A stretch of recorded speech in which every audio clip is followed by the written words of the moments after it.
And the police state ends with me. We've made it one more day.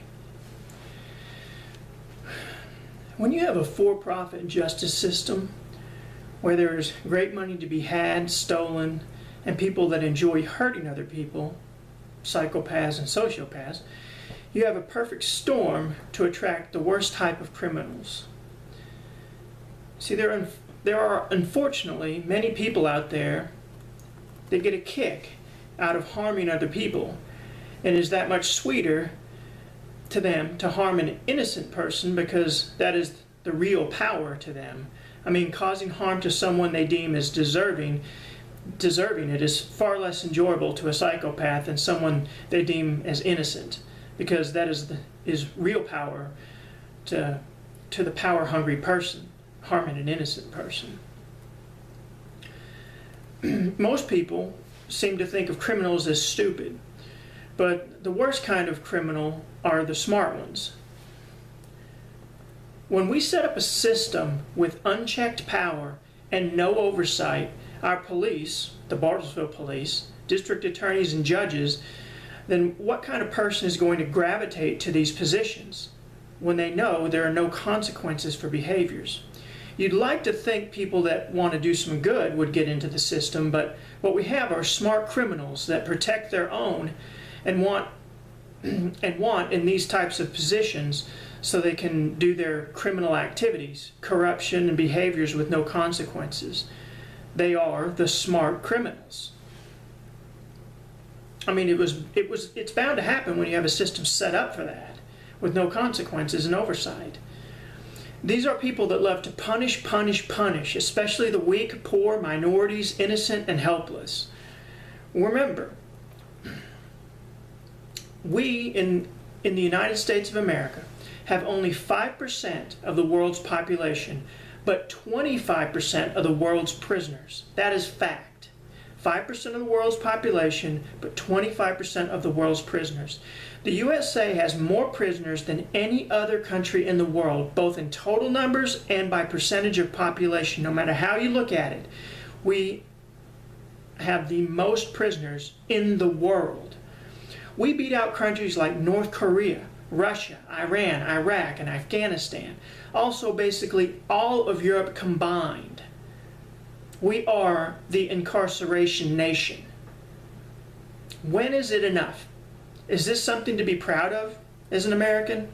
Hasn't the United States government and police state made a war against its own citizens, where everyone is a criminal and can't move about without demands for papers, IDs, searches, seizures, home invasions, no-knock raids, and record police killings of unarmed citizens?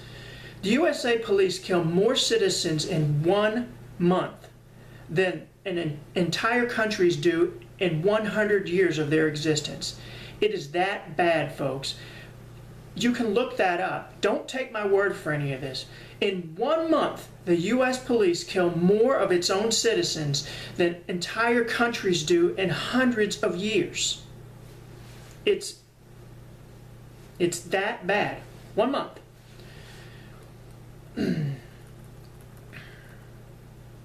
Take a look at killedbypolice.net. If you look at it daily, it just continually shocks you. It's just so unbelievable. The ID demands, I need to see your ID, papers. We need those papers. Things we used to joke about that Germany did and Russia did. We do that.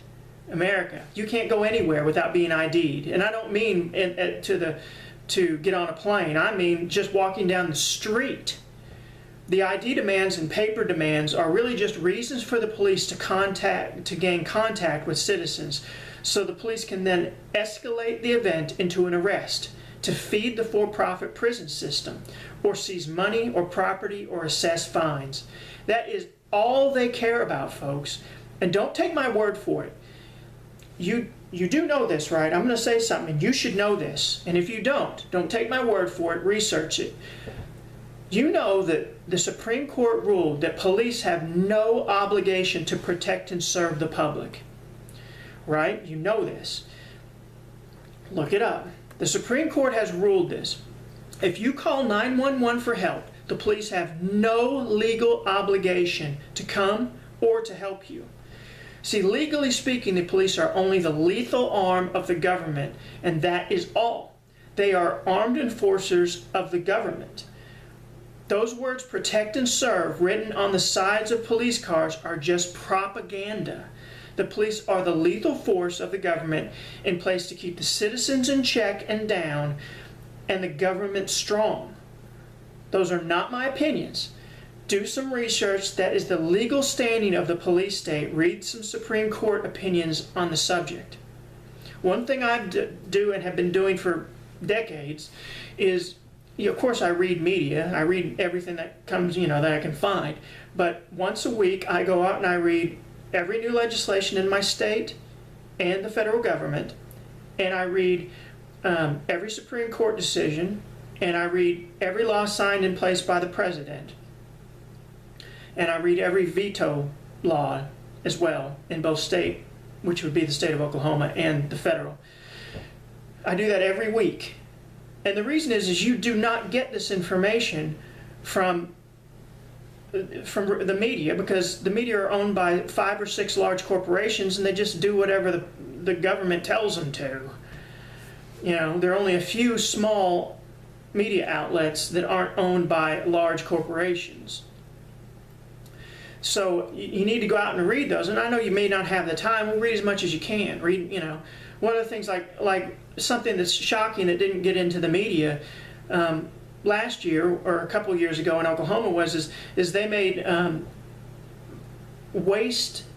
toxic waste dumps and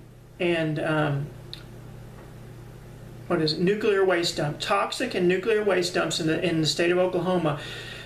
They passed a law that makes that not access to the public. In other words, you cannot go, I want to gain access to know if they just moved in a nuclear waste dump next to my house. I want to know that. I'm going to do a public records release requiring that.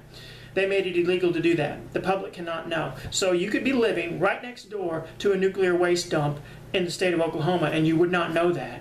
But you would also not even know that law existed had you not gone out and read the laws, because it didn't hit the media.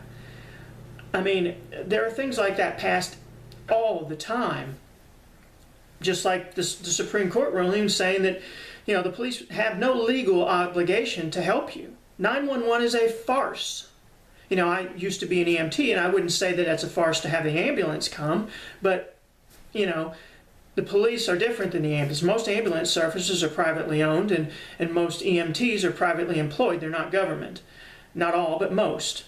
But I'm not saying everything should be privatized, of course, but what I am saying is the fact is that the police are the lethal arm of the government, and the Supreme Court has ruled they have no legal obligation to help you. You could run up to a police officer and say, look, there's a guy behind me stabbing me in the back, and they could just go, that's your problem. Now, I'm not saying they will do that, and I'm not saying they should do that, but what I'm saying is, from a legal standpoint, that is what the Supreme Court has ruled. That they can do that. They have that option to just say, it's your own problem. I'm busy. It's insane. This is what our police state has fallen into. This is what the country is, folks. You need to please go out and read these things on your own. Don't rely on the media to tell you about what the Supreme Court rules. Now, you may hear a lot, but you won't hear the most salacious stuff, like especially things that help corporations and stomp down citizens. You're not going to hear that in the media when it's owned by 5 or 6 large corporations. We'll talk about this more in the future videos, but do some research on just how bad it is today, and think of 20 years from now and the police state it'll be then, and your children. Please, please think about this. The police state ends with me. And with that said, I'll see you tomorrow.